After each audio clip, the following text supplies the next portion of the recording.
NGOs can do similar work in one community, but they will never trust each other to partner and just utilize those resources better. That's one of the challenge. We never trust our own communities that they can do better for the job is supposed to solve their own challenges. Trust is a major problem. We are not trusted as people when we are given resources to use for the community. Okay? Instead of us being a conduit for using those resources, get to benefit extraordinarily from that money. It's the trust. Even in government, if we're talking about corruption, it's trust. You cannot trust the people that have given the money to run and use for the benefit of the majority. So the trust is the major challenge that we have. Because even the donors, for us to be trusted, is difficult. And again, I'm talking about a transformative model here. For donors to trust that this model is working, is a problem. So trust is the major issue that we have in this country. How best can we work to fix this? Number one is, I think, first of all, as I mentioned at the beginning, we need to come together as partners and look at issues soberly and say, how do we solve these things and how can we trust? But also the other thing is it's a long thing. I don't know if it's going to be ended today because it's a mindset change that we have been talking about, even the Vice President has been talking about. The mindset change is the key. We need to change the mindset of how we think as people. We think that the community is an empty, a glass half empty. Instead of thinking of the community as a glass full, half full. Because when we think that way, we realize the communities have something that they can offer. That is why I normally dislike when people say we're going to do capacity building. From where? My question is, do you think communities have no capacity? Okay. They have capacity. You just need to strengthen it. Because you trust that they know what they want to do. And we bring expertise in there. So to deal with this is going to take a challenge. But I think the shift in the power model that we have started in the country, if we can all rally behind it, is the beginning of the better things to come. What has been the best day in your work? One day you can pick and say, since I started this over 20 years ago. 2017, 2018, before I moved here, I was the embassy. We implemented a project in Chisi, which is a water project. And it was in the area where it was inaccessible.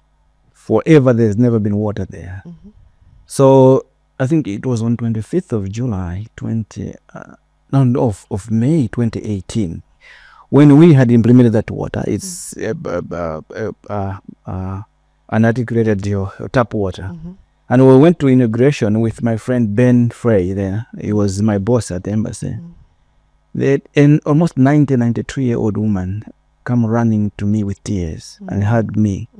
And he said, Frank, I can now die in peace. I've tasted clean water. Wow. I also shed tears. Because this is why some of us are still here. So many organizations have been looking for us to go out there. But when you look at the impact, the small impact that we make and contribution we make to the communities, like that day, it makes a lot of difference. So it pushes me to even do better and do more to the communities. And I can tell you, all corners of Malawi where I've been to and we've implemented projects, people love us because of that contribution. And that day is remarkable and remain a memory in my life. You worked in the international NGO, and in looking at the Malawi job sector, I think that's one of the highest organizations one can go to work. And after that, a lot then find international opportunities and they leave the country. What gives you the satisfaction to stay at home? Family. Family is number one priority. My dad passed on in 2012. And when he was on his last days, actually he died of hypertension in his sleep. But 2 months before then, when we went to visit him, I think 4 months before, because we visited him in December 2011, he died in April.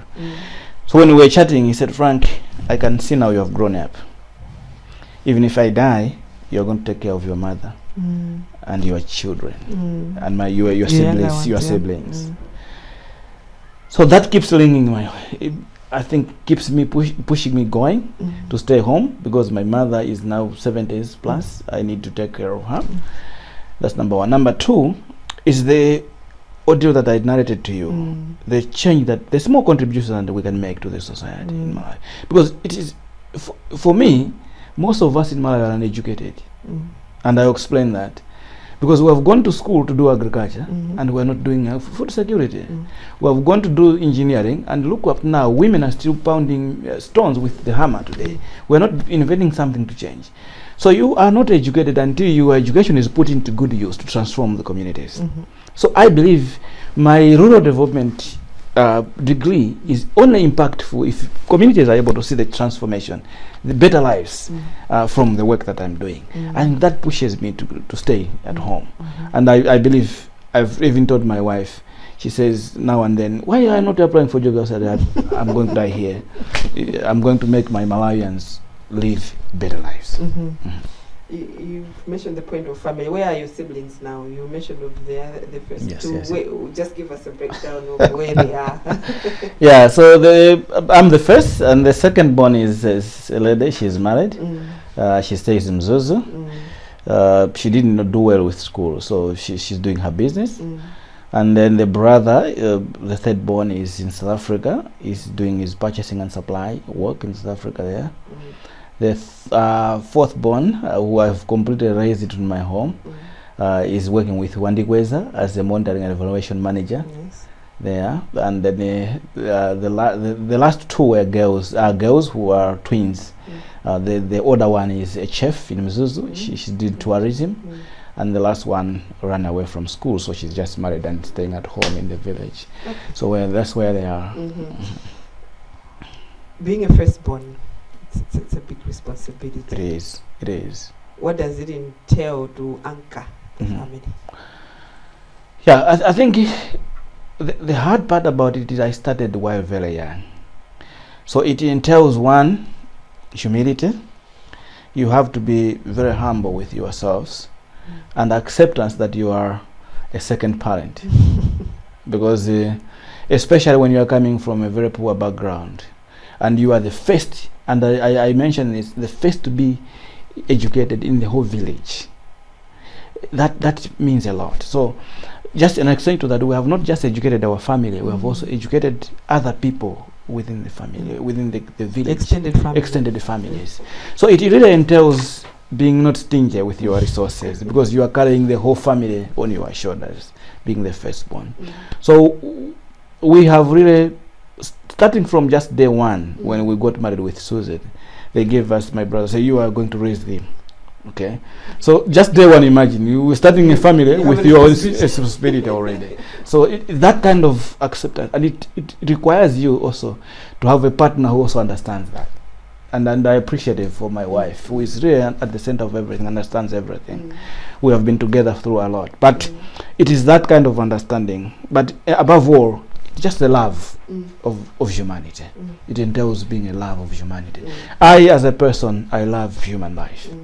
I will be a friend to everyone, regardless of age. So when I'm with kids, I'm also a kid. I'm with the middle age, I'm also a middle age. I'm with in big conversations. I'm also putting clothes that fit big conversation. That kind of life, just balancing everything, it helps. You mentioned of having a very supportive wife, a partner. How does this help in building life in general, career? What has it meant for you having such a partner? It means everything. It means everything. By the way, I got married to Susan when she just had an MSc, but she now has a degree from the home, from MCA. She's still a primary school teacher, but with a degree. But I think we have lived a life of doing things together. So all my resources, for example, she knows my salary. Okay, she knows my bank pins, she knows everything. I know her. So we put our resources together and put budgets, every monthly budgets that translate to quarterly budgets, that translate to annual budgets. We do planning together at the end of the very year. I think that is what I'm seeing missing in young couples today, because I've sat in court cases and all the things. All you hear is my money, my money, my money, and that's where things fall apart. We have taken care of our parents, both sides together. And that's the understanding that keeps you bonded together. Because one would not be committed to a cause if he doesn't understand why that cause. So she understands where the money comes from and where the money goes, and the cause that we are fighting for, the cause to help our parents, our relatives, and our neighbors live life better. I think that's the main ethos about it. Is it all rosy? Well, in life it will never be rosy. In life it will never be rosy. There will be times where you fight. But this is why I also want to emphasize, if you also moving with a wife and a partner who is prayerful, it's also important. I am a church elder at Chimwara CCP. I've been a church elder at Lilongwe CCP and finance committee. But my wife is so prayerful. She's a women's guild woman. So the word of God has helped us in one time or the other to help us come together. And I can say without contradiction, we have never gone to Ankoswe in our life since we were married. 20 years ago. 20 years plus ago. We have never. But we have had issues that we have sat down in our own bedroom and ironed them out. And that's the way to go, I think. Where you are now, you've mentioned the presence of God so much. Yeah. How significant is God's presence in your life? Very significant. I think it shapes ethos and ethics in one's person. The whole thing about being prayerful is about moral issues. I think when we're experiencing a lot of moral decay in our society today, is because people are not even following the principles set out in the Bible. That's why we have this moral decay. I can say again, when you see the social media and the like, and people have, I think, internalized moral decay like it's a positive thing at the moment, because you are sharing issues, things that you are not supposed to share. But if you really think about the godly life, you ask yourself, am I really worth it to do this, even if you are away? I think I've lived a life of being away from my wife for so many times. Our work requires traveling quite a lot, but that keeps me in check. To say, I think I'm dedicated to a marriage, I'm dedicated to ABCD. And it just shapes your life. On a personal level, what initiatives are you into that are giving back, paying forward, giving back to the community? That's a good one. I will start, I think, in 2014, 2015. Okay, maybe before then. I think we have, as a family, we have made it a point to give back to our society. Because remember, the whole essence of why I fought to be educated was to deal with poverty at home. It has not been easy, because it also takes somebody to put effort in there. So we have tried to pay school fees for over 20-25 people at home. Some have really prospered and gone ahead, including our brothers and the like have prospered, are doing well in life. Some have failed because it's not their interest. So we have lost that money. That's one initiative that we keep doing. In 2014, 2015, what changed us was we went home to see our parents. And then we had a church service under the mango tree. And then rain started falling there. So we were all soaked. And we discussed with my wife, what can we do? So as I'm speaking now, we've built a whole church at home where people are worshiping there, a whole church. But also we have done quite a lot. We have done in neighboring villages, we have helped support people have access to clean water by drilling a borehole in there. This is in our village. But also, just in general living, we as persons, we thought one of the challenges that we face in this country is housing. Is how young people graduate and they have nowhere to house.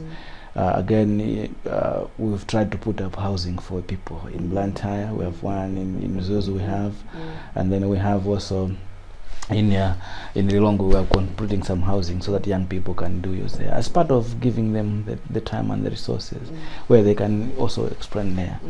And going forward, we have also registered a secondary school. Oh wow! So our family's thinking is that probably as I hit 50 years, next 2 years, we can retire from this job. We've done a part and contribute it in a different way. So we have registered a secondary school, everything being